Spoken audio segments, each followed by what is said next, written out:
Hey guys, welcome back to It's Deeper Than Code. I'm Shelby. And I'm Big Papa Code. And today we're diving into a critical aspect of financial empowerment, the importance of credit and how building a community can create opportunities for financial growth. Our special guest is Haziq Ali, the co-founder and CMO of Nove, a company dedicated to helping people improve their credit and create additional income by helping others do the same. In this episode, Haziq will share his journey into marketing, the inspiration behind starting Nove, and how technology, especially AI and social platforms, has reshaped the way we do business. We'll also explore the significance of credit in today's world and discuss what excites him most about the future, along with his concerns and intriguing thoughts about where we're headed. Let's welcome Mr. Haziq Ali. Thanks a lot. Appreciate that. So good to have you. How you doing today? I feel like a giant. Do you? I love that. Look, again. God dang it. See, we didn't even do that one on purpose. And you know what's crazy? They think it's a bit. They think it's a bit at literally this point. said, yo, Shelby, don't forget Zach. Guys, hey, us again. Welcome, Zach, our mic guy. What up? The invisible man. The invisible man. Well, you'll never see him, but you'll always hear him. That's your tagline. That is the tagline, okay? So I think we're going to get right into it. Can you start by sharing your story and how did you get started in marketing and what led you to this path? Yeah, I mean, it's so funny, and you find yourself telling so many versions of your story. But, you know, the long and short of it, since they can kind of hear some of it in my TED Talk and stuff, but the bottom line is that I've been an entrepreneur most of my life, and but nobody ever taught me what to do with the money. So I found myself in this perfect storm of events, like what happens in the life of an entrepreneur, where for me, the way it was this crazy divorce. Then at the same time, my pops passed away. And then, you know, shortly after that, because they say it always comes in threes, my stores got raided. Like I hired this guy and he had just come home. You try and give somebody a shot. And this dude did some wild stuff. And next thing you know, they did like a synchronized raid, like with the yellow jackets, everything. Because I had stores all over down the East Coast, like all throughout Georgia. And this one dude kind of like toppled a little domino. But now I can see clearly it was God's hands on us.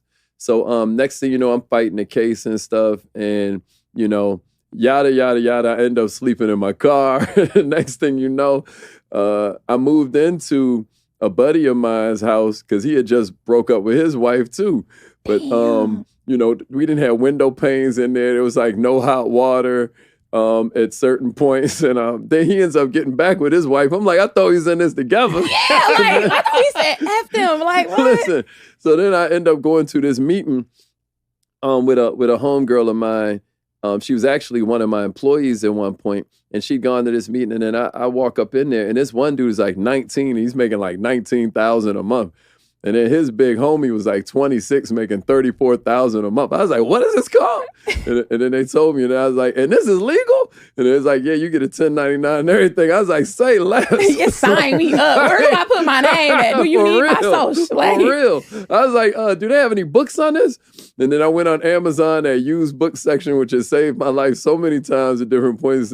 And, man, I just got busy studying this whole world of home-based businesses, this whole world of network marketing, this whole world where, you know, when you look at the statistics, creates more millionaires pound for pound than any other industry on the planet. And I was like, how did nobody tell me about this when I left high school? I don't understand. And I got kind of mad at one point because I'm like, all these people are winning and nobody even told me about this. And it's just like, that was my Genesis story. And then from there, I kind of dove in head first, you know, into that particular company, which I've only done 2 of these companies. And the one that I'm doing now is the one that I've been in for over 10 years. And of course, you know, that is Nove. But that first company was called Wake Up Now, and it was a beast. Like it was a whole phenomenon. It birthed so many entrepreneurs, right? It birthed so many people that like you just see cats standing on Lamborghinis and flip-flops and all of that. It was like a whole phenomenon. Yo, that's a time to be alive. Listen, what a time to be alive. The dude that I'm talking about, you know, God bless him, that's my homie, but he even talked with a speech impediment. You're like, yo, I'm not saying these guys are better than me. I'm not saying that I'm better than them, but ain't no way they better than me. And I'm just like, there's got to be a way to figure this out. And, you know, to God be the glory. Now I'm the one where You know, that same daughter, I was boiling water to give her a bath. She just graduated UNLV with no student loans, or, you know, I just bought her. She actually just won Miss Vegas and whatnot. Like, I just got back from LA for the Miss USA pageant, and she placed in the top 20 of that, but she's still Miss Vegas. That's what's up. Congratulations, proud dad. Yeah, appreciate that. Yeah.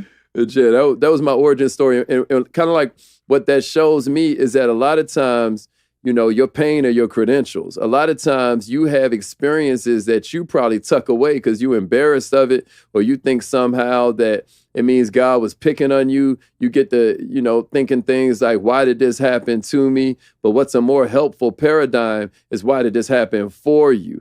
Because this is all a spiritual journey. We are not humans having a spiritual experience. We're spirits having a human experience. And all of these trials and tribulations are really designed to help you evolve into who you're supposed to be. Like, I always be like, your free will is what you do, but God's free will is what you become. I ain't trying to evangelize and all that. But hey, listen, I keep saying today it's going to be such a good day. Everybody has talked about the word. And when I say you're the third person that sat on this couch. Everybody has said a key point of what the word was today. And that is an absolute fact. That is so good. Go ahead. Yeah. Come on. No, it's like that. I think that whole, since you want to talk about it, it's like, I believe that every holy book that God has given us is really a book about entrepreneurship. Yeah. I think, like, when you look at these terms like expand your territory, or go forth and multiply, or write it and make it plain. I mean, I could go on and on and on. Those are all entrepreneurial precepts. The whole book itself is really just networking advice, if you think about it. Absolutely. This whole idea that, like, you know, be a good neighbor and all that, that's just so you can connect and make more money. And from my observation, God only rewards us two different ways. It's through you know, but both of these ways show you that what he wants you to do is connect with other people. Like, you have family, and then you have money. You know what I mean? Like, if you look at money, every single time we took quantum leaps in terms of our net worth as a nation or as a species, it all became because we enhanced our ability to communicate.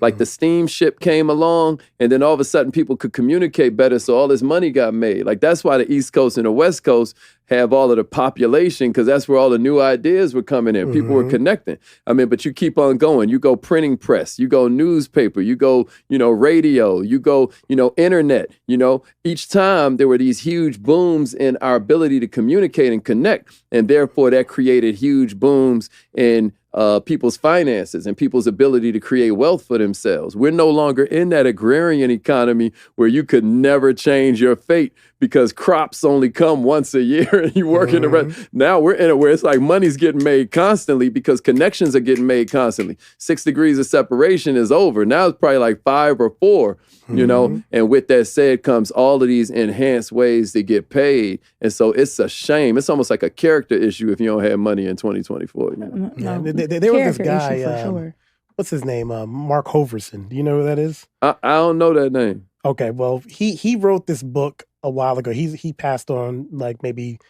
9 or 10 years ago. But he wrote this book called Solomon CEO. Right? Yeah, and it's really good. That sounds But it's good. like, but you can't even find it. The only way you could even get it anymore is you'd have to message his wife to have her send you a copy. You lying? No, I'm dead serious. You got one? Yeah. Can't wait to see it. Oh, that's Obviously. cold. We're on the team. Yeah, you got to put me on that. Yeah. But Solomon CEO, and he talks about a lot of the same concepts you're talking about here. I recommend that you just I'll send you like her Facebook so you can ask her for a copy. Please. But it's called Solomon CEO, and he breaks down the entire book of Proverbs as like entrepreneurial precepts that you can use and applying it to because when he was writing this was on like the precipice of like the social media marketing expansion. Yeah. And then you can see if you read it now, like, oh no, you were right, and you were right. Because, you know, what it was based on. But it's called Solomon CEO by Mark Hoverson. Listen, that's powerful. Yeah, you got to put me on. I, you know, there you go. I thought I came up with that on my own. But history repeats itself, but it's just in different forms. What's true is true. What's true is true. That just means that you noticed it, and other great people noticed it too. How about it, bro? He was when he was alive. Yeah, he died way too early. But when he was alive, he was like because I was freelance doing stuff like that. Yeah. Everybody was following him. Wow. He will, like a lot of people that are like making moves now, like a lot of these people, I don't even want to say people's names or whatever, like Jonathan Budd ended up getting big, Katie Frell ended up getting big, this one get big, that one get big. All of them can tie like some lineage back to his training.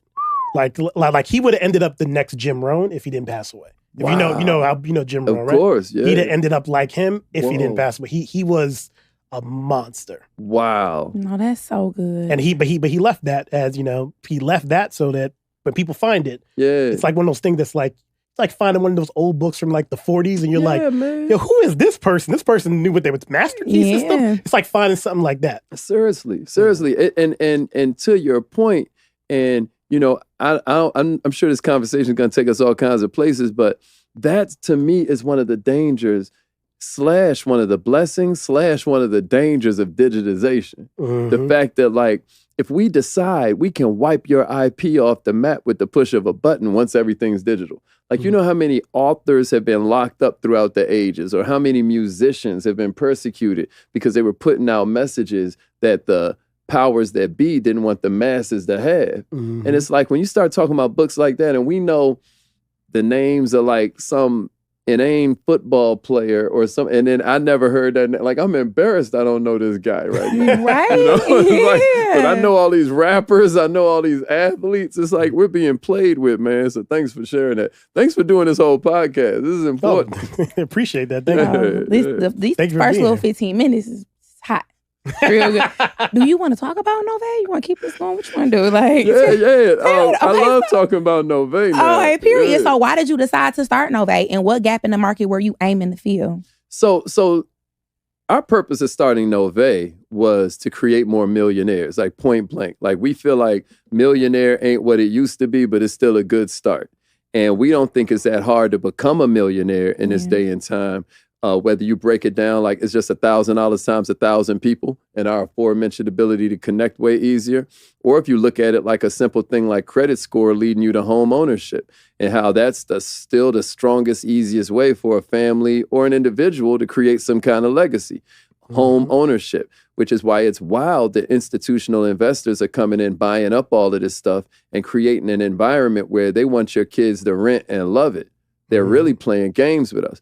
But the whole purpose of us creating this company was closing a wealth gap by closing the ownership gap. Like, if you were to look back after Reconstruction, we have about the same amount of wealth as we had then. And that's insane. Even with you seeing all of these billionaires being publicized, or all these multimillionaires and decamillionaires and 100-millionaires being publicized, there's still just untold masses of poor people for every one of them. So we basically kind of like just been running in place. Like, one statistic I saw said that the average Caucasian family was at about $200,000 net worth. That's why when you went to college, your friends, from other demographics might have a car, their family bought them and all of that. And we was working in some fast food restaurant trying to pay for our books. It's because the average, Caucasian family, is around 200,000. Then the average Latin family is at around 20,000. And then the average Black family is around like 1,700. Matter of fact, in Boston, your net worth is like $7, Black man. And we think that's sinful. But a lot of it has to do with us connecting our joy to consumption, or connecting our joy to buying stuff, retail therapy and all of that, versus connecting our joy to production or creation or investment. It's all conspicuous consumption. And it's what they would call post-traumatic slavery syndrome, where if you were to look at the genesis of the civil rights movement, you're talking about an environment where you weren't even allowed to buy a home. So only thing you could do to get a woman to connect, because we ain't finished, but the other way you get rewarded for connection is like, family will say, to be, make sure I keep everything politically correct. You connect good, you can have a family eventually, right? So what I'm saying is, when you look at this sort of like world that we live in, it is like connection's more important than ever. Our ability to serve is more needed than ever. Every problem in society is really a problem of leadership. And so what if there was a way for us to combine all of those elements and kind of like create a system where people are paid to become better people? And I know that sounds crazy. That sounds like pie in the sky, but like we're watching it happen. Yeah. Yeah. Ooh, that's real good. So I said that already. How has technology, particularly AI and social platforms, impacted the way you do business at Nove?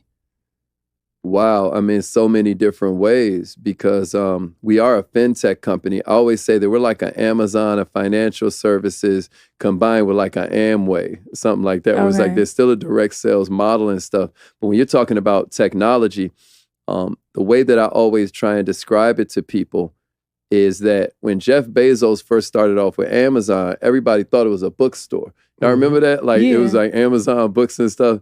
But really, the whole time, he was just taking advantage of this new thing called the internet. And books had more SKUs than anything else. But his whole thing was that since all these books are getting printed every month, and there are all these books in the past that I can still leverage, why not start with that? Well, similar to that, people think that we're like a credit improvement company or even a credit repair kind of entity, but we're just taking advantage of this new thing called fintech. So, last week, we added life insurance because now there's a new burgeoning industry called insurtech, but we didn't have that a couple months ago. And that, to my point, is why we compare ourselves to Amazon, because new products and services are going to keep coming along that lower these barriers to entry for people to have some sort of level of financial largesse or some sort of, at least feel some sort of sense of control over their finances. And since fintech has come along as this great equalizer, since everybody has a phone, even in third world countries, they have phones, it's just the perfect time for us to sort of play our part to move this needle. And so when you start talking about how is technology affecting it, I mean, look at the fact that when you were a little kid, your parents would go to the car lot and be kicking tires, like all looking in the window of the glass, like, oh, this looks like, but now we just go on an app on our phone. And what it's done is made a commodity out of those car salespeople. Like a commodity, as we know, but maybe the audience doesn't, is anything you buy based on price, like oranges or rice. Like you don't care where it came from, you just care about the price of it. Well, now you're seeing different industries start to become full of, they're becoming commoditized, where it's like that car salesman isn't as big a factor anymore. Now the only factor we're comparing are these little, key points that we can judge and gauge against each other, but mostly we're doing it sight unseen. Same thing is starting to happen in homes and stuff like that. So when you talk about how is technology able to change where we're going with our landscape for our company, our idea is to ride the horse the way it's always already going, like Buckminster Fuller would say, ride the horse the direction it's already going, monetize our observations, and then keep on looking for the holes in the market that we can fill using whatever technology is available. So that was a big old way to say that our job is making financial empowerment simple, making it feel comfortable, making it feel sexy even. And it's been working pretty well. Yeah, we could tell. Credit is crucial, especially in today's era. Can you explain why is it so important and how it can impact someone's financial future? Oh, man. To me, credit is sort of like why we call this the land of opportunity. Like everybody looks at how, people are outrunning trucks barefoot to get here, trying to outswim sharks. They putting up walls to keep people out. And it's all because of credit. If you're in Guatemala or if you're in, Brazil somewhere and you get a good idea, you're going to have to sell your cow or something like that. You're stuck. Versus in America, they will give you everything you need because of this 3-digit phone number. Credit is insanely powerful once you understand that this whole country is built on leveraged debt, that this whole country is built on, when you look at an old Western movie and you see the town start off, it always starts with a hotel, right? And then you have the hostess that's waving at everybody. They come in, they shorten that word hostess eventually, but they would wave at the guys that came into town in a stagecoach. And then you'd have a funeral parlor right there. You'd have a saloon, you'd have a hotel. And so basically that was the main street. Then you'd have some little house on the prairie. Then there'd be 2 of them. Then there'd be 3 of them. The city would start developing around the businesses. So credit is how those businesses would get started. Once we created this credit system, I'm saying, you cannot have a community without credit. But then more than that, you can't have what I always try to explain to people is that hood is just slang for low credit score area. Like when you look at a rental car, you never, like sometimes I ask you, like, when's the last time you washed a rental car? They'd be like, I don't wash a rental car. I do donuts in a rental car. You try to launch the rental car over speed bumps and stuff. Like, you don't care, right? Well, that's because you don't own it. Like, the way the cycle goes is it got to go invest, then love, then leverage. First, you invest in something, and then you begin to love it. Like, you cook dinner for them a few times. You like, get your own dude. You know what I mean? Or we, you know what I mean? Like, we do something for our lady and whatnot. It's like, all right, now that's my, you wash your car. You feel different. Somebody leaning on your car and you just washed it because you just invested in what? Like, what you doing, little, you know what I mean? Like, little homie, like, nah. So after you invest in it, then you love it. Then after you love it, you can create all these leverage points. You start being like, darling, you ever tried this? Or you ever thought of doing this? Like, baby, I think you'd be real good at this. You start seeing stuff he could do that you probably didn't notice at first because now you love him enough to kind of monetize your observation. That's how it goes. Invest, then love, then leverage.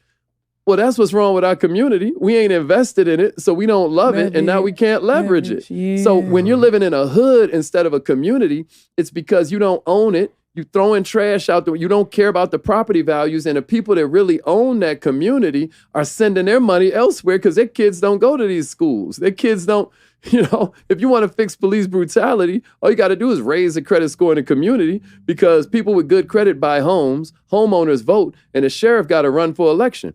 I know we love to pay attention to the national elections, which is like, WWF. It's like, it's help. Two wings on the same board, 2 wings of the same bird. Yeah. But what we should be paying more attention to is our local elections. Right. Like, who's the district attorney? Who are the judges? We don't even know. Who's running for sheriff? We don't even know. And those are the ones that's giving out football numbers to our community. Those are the ones who are helping enforce stuff like back in the day, there was all this controversy about crack versus cocaine and all of these unfair drug laws. Well, guess who was enforcing all of that? These local people who you don't even know their name because we just so caught up in propaganda. But I just say that to say that credit is the core of a community. And then if you have money and credit, then all of a sudden you can start to have a school system for education. You can start to have legal systems. You can start to have politics. You can start to have government. You can start to have media. But it's all going to start with you having a community. Yeah. That's so important. Like, I never, and you know what's crazy? I can do early voting now. I went and voted in the county that I don't live in, so I missed all of that. Oh. Crazy, right? Yeah. Yeah. But at least you voted, though. You just made me realize that. But at least you voted, though. So sorry. I did vote, though. At least you were a good citizen, man, like part of the civic process. I'm just trying to be a good Samaritan. That's it, Yes. Eventually, I'm going to lead the United States of America, but here we are. Listen, I hear that a lot. But I be telling people, some of it is good in other countries, but we still live, by my measurement, in like the best place in the world for going from 0 to 100. Yeah, I would agree. Mm-hmm. If you're already at 100, Monaco and Dubai is pretty nice. No, you know what I'm saying? That's what I'm working towards. Now, like, I don't want to have to work when I get there. I want to already be on top. Yeah. Whole different conversation when you're already at 100. Yeah, you know what I'm saying? Look, that's the goal, though. You know that is the goal. For real. What challenges have you encountered in scaling your business, and how have you overcome them? Man, we always talk about like how they're going to make a movie about us. Like when we hit this $1 billion valuation and all of that, like we know we're going to be a unicorn, et cetera, so forth. But right now, a lot of the trials and tribulations that we experience outside of structure and outside of different of the landscape challenges, has honestly been the challenges of dealing with, I'll say our people, or I'll say people in general. A lot of our major challenges have come from the fact that humans are gonna human. And that's why, when they talk about immigration, they missing it. It's really automation. Because if you could get rid of some of these people and just replace them with robots, or if you just had you a little remote where it's just like, man, Turn you off, fast like, forward, yeah. mute, power down, Yes. life would be way less stressful. But because you're dealing with humans and God wants you to evolve as a leader, he's going to test you before he bless you. Absolutely. We've seen so many experiences where, you know, in our world, and I always talk about like how somebody needs to make like, you know, literally like there should be Netflix series and all of that about this industry because it's so full of all of the elements that people love in best-selling novels and all of that. The only thing you don't see a lot is, you know, murder, you know. But if this were the streets, man, this industry would be like, it would be because the same lack of ethics, the same lack of morals, the same lack of integrity that you see in all other walks where humans are, you're going to see it in business. It's just going to magnify because the stakes are higher. Mm-hmm. So we've had issues come about where, you know, people who you believe in and that you kind of like, you put a lot of faith in them, you point people towards them, and then they may decide they want to do something else. And that cripples a community-based organization because community is made up of people. Mm-hmm. And so one of our largest sorts of like challenges have been the same exact kinds of things that Martin Luther King or Gandhi, if you study him, or Marcus Garvey, we're no different. We're all going to go through the same thing when you're building something that's big enough and that it's using enough people. But what we have to do is make sure that we stay in a zone where our spiritual compass is pointed towards true north, and we recognize that every single trial and tribulation that comes along is for our greater good. Mm-hmm. But have we been, you know, tested? Absolutely. And a lot of times, unfortunately, it's not from outside influences. A lot of times it's from internal. Absolutely. Trying to answer that question without throwing nobody under the bus. But so you ain't got to say nobody's name. You don't have to say nobody's name. Go ahead. Mm-hmm. Have at it. This is an honest platform. No, but that's it. It's like our main challenges are not coming from anything other than our lack of love for each other, mm-hmm. our lack of understanding about what that principle of oneness means. Absolutely. And then our lack of ability to see long term. Like a lot of times we think that being selfish is a bad thing, but I don't mind you being selfish. I just want you to be long-term selfish. And a lot of times when you're long-term selfish, it's going to create a different sort of behavior. Like people think that class has to do with socioeconomic scale, when really class has to do with how long-term you can think. Like in a low-class neighborhood, they might sell you one cigarette. Like they'll call it a Lucy or a there split. We go. Right. But in a high-class neighborhood, they won't even have bodegas. They won't even have, like, they'll have Whole Foods, and you see people jogging even though it's October because they're thinking about their health. Headphones on, not paying attention to nothing around them. To nothing. Breath coming out because it's so cold, but they running. And that would be a higher class. They're thinking more long term. So I think that a lot of times our challenges as a community is just this low cultural self-esteem thing. Lacking vision. A lot of us that are here in the C-suite of our company, we could be doing a million different things and still make money. Money's not our big issue. We're on a mission. Our mission is to create more power around Black excellence, more power around being unapologetically excellent. And we love the fact that credit score is one of the focuses because it's the new redlining. If y'all remember Levittowns, if y'all remember like how they would play with us using legislation, shoot, man, when you look at what credit score is able to do, it's how we're able to undo some of that impact. Like we're here in Georgia, Auburn Avenue was one of the richest, it wasn't just Tulsa, Oklahoma with Black Wall Street and all that. Auburn Avenue was one of the richest streets in the whole country. And then they did that highway act, stole all them people's land, ran a highway. And just, you see that happening all throughout the country. Not in the times of the dinosaurs. This is like your grandparents. Mm-hmm. Yeah, not even 100 years ago. Listen, like literally yesterday. It's nuts. So that's why I don't let them play with me and pretend that like, oh, you can't let that stuff go. No, to this day, you walking down the street You see somebody coming down the street and they're black, you crossing the street with your, and it's like you both, it's a low cultural esteem. That's what makes us not trust each other. That's what makes us be so quick to betray each other. That's what makes us so quick to throw relationships in the garbage and whatnot. It's all has to do with self-esteem. It all has to do with a low level of love for ourselves and for those that look like us, in my opinion. I would agree. Say we start a movement, raise the new kids as those.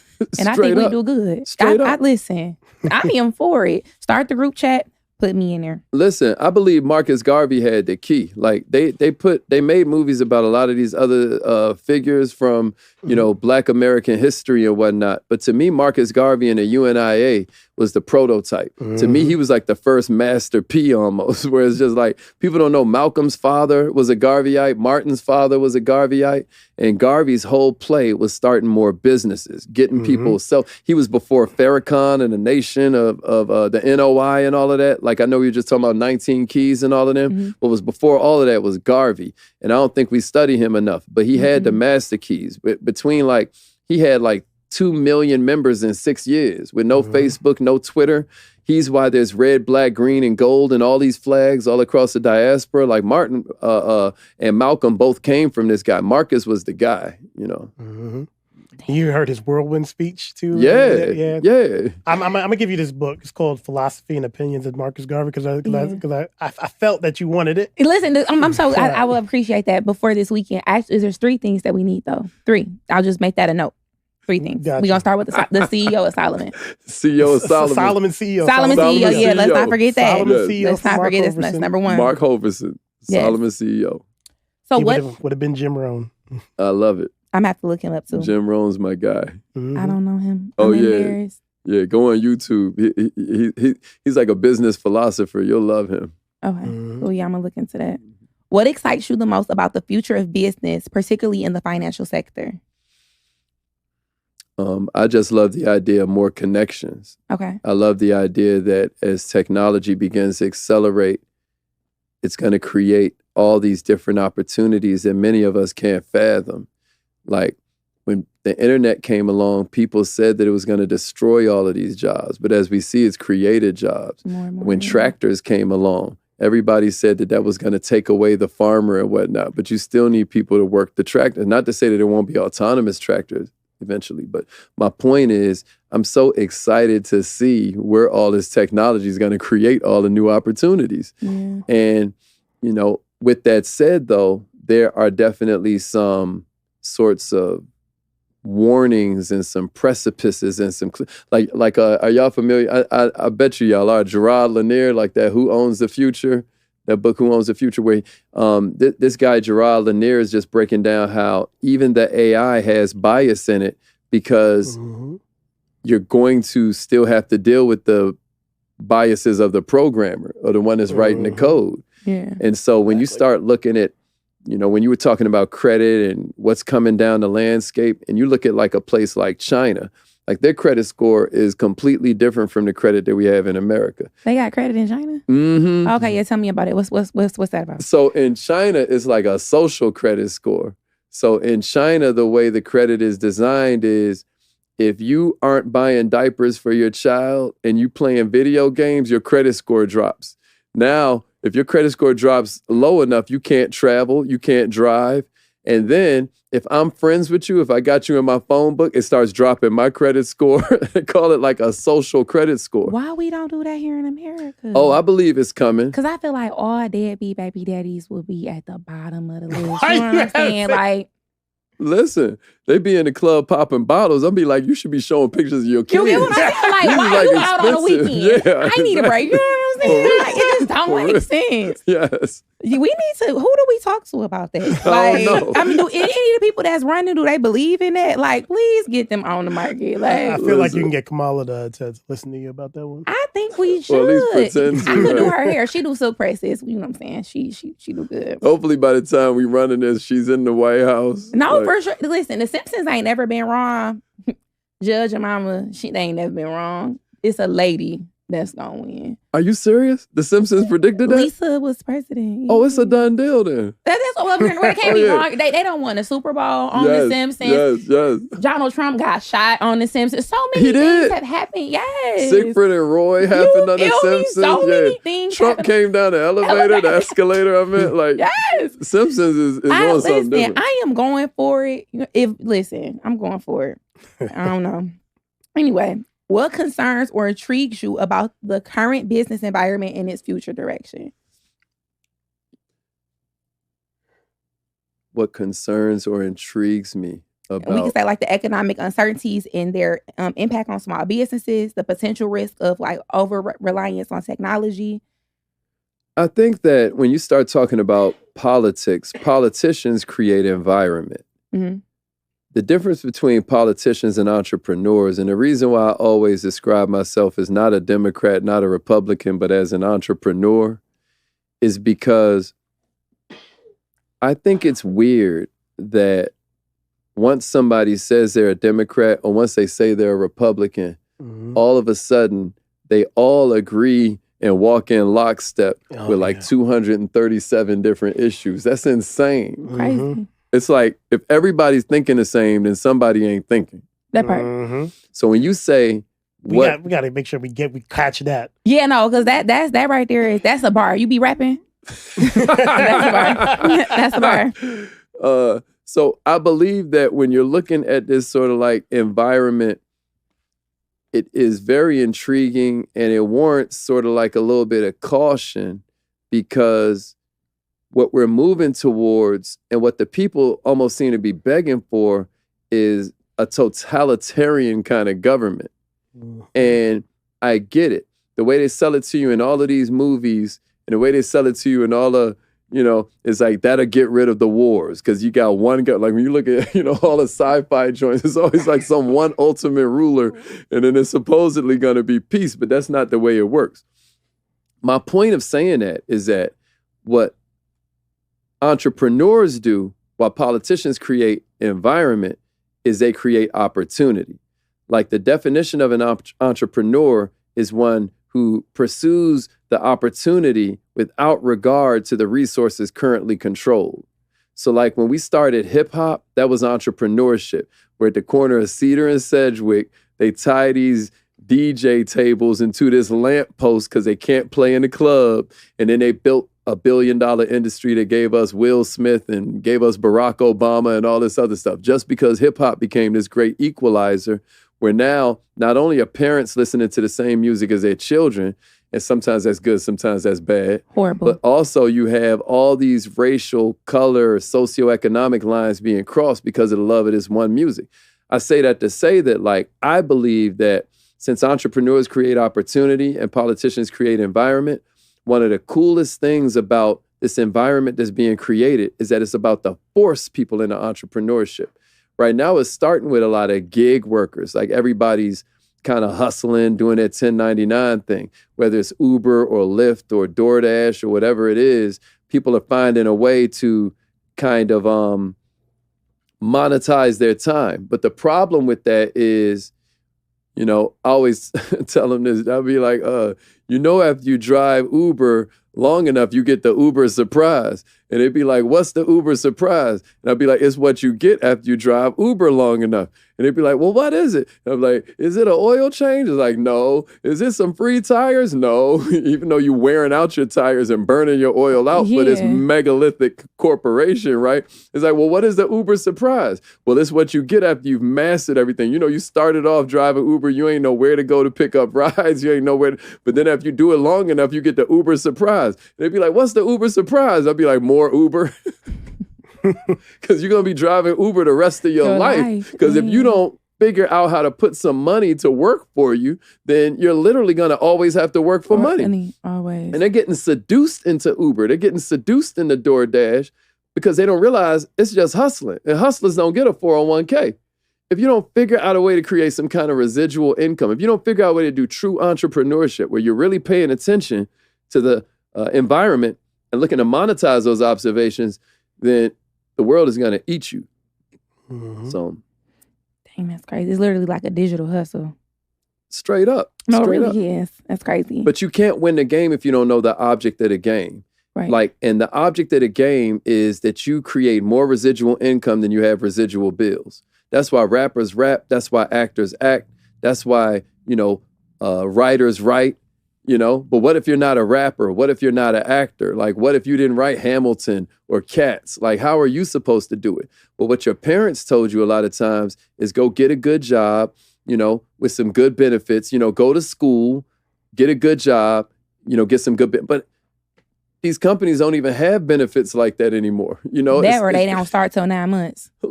Listen, Ain't that crazy? And then it's like you're getting a quarter raise it's just like it's a played out system, but people are still following it like lemmings. Like, how lemmings just follow each other off the cliff? It's just like you see all of them coming to no good and you're just walking behind. You see college as a student loan scam and you still sending your kids there like it's.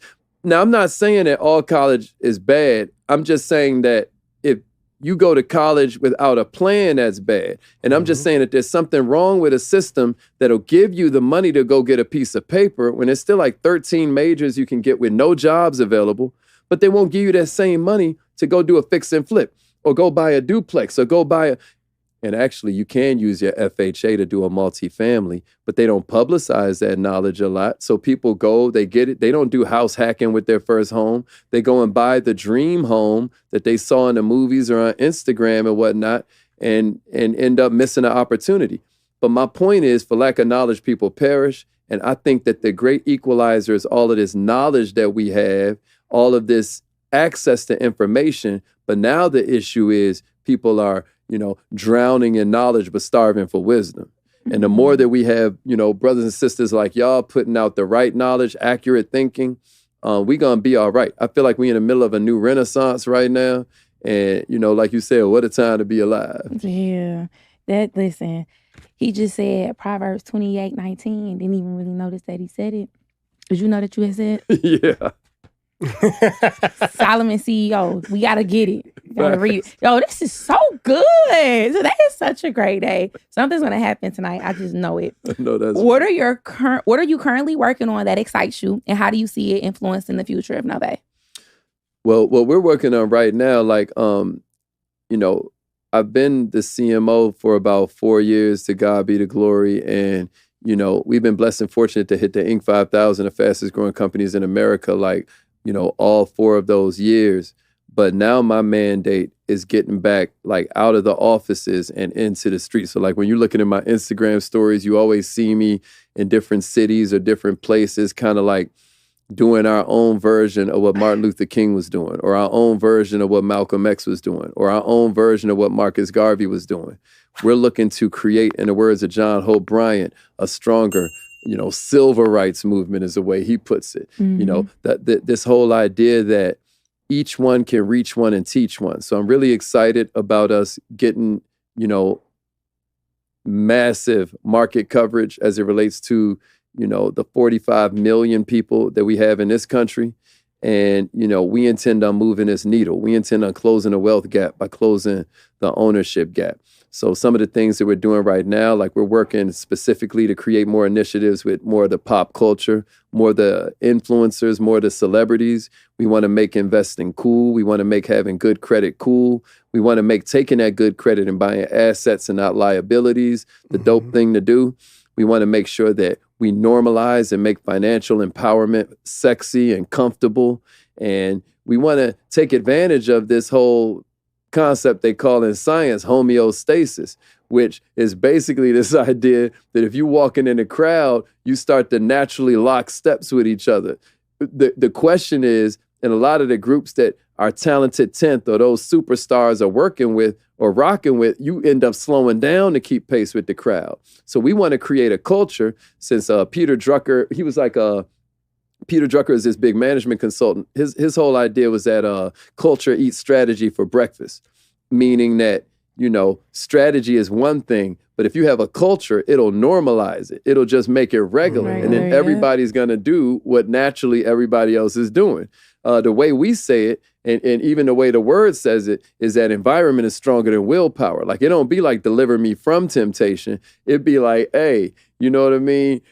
It don't say make me strong in the temptation. It says deliver me from it, like get me up out of here. And so what we want to do is create an environment that normalizes financial impact. Like I always tell people, like, you know, you was in high school, you did what it took to get them earrings if everybody had them, or you did what it took to get them J's if everybody had them, because it was the culture, and you felt like you were so aware that everybody had these. It's like, I got to do what it takes to get them, because if not, I feel like I'm falling off. I feel like some loss of social currency. So what we're saying is, if you get into an environment where you're aware everybody has investment property, or you get into an environment where you're aware everybody is building their credit score, everybody's got a 750, everybody's got an 800 credit score. If you get into an environment where everybody is looking to leverage debt to create more legacy, to create more network, all of a sudden you feel weird when you're not doing it. Right. It's like everybody always talks about growing pains, but what I try to get them to see is that awareness pain is the one. Because what awareness pain does is it's the only thing that makes staying the same stronger than change. Right. Once you are aware, it hurts to stay the same, because you see your brethren, you see your sister, you see them over there, and everybody's doing, he's like, oh, this can't be that hard. Yeah. No brainer. So gotta do it. Our vibe is to create an environment that normalizes success, normalizes excellence. Exactly. You run for president. There we go. That's a good spot to close it too. No, for sure it was. Thank y'all for coming with us, Haziq. We really appreciate you being here. Like, we love having company. This was a good episode. The word was flowing today. Make sure y'all comment, like, share, and subscribe, and we will see y'all next time. Bye. Peace. Man, they call me Mr. CTO. I'm the one that you should call when you're learning code. Success follow me around if you didn't know. From the bottom, so the top, the only way to go. Yeah.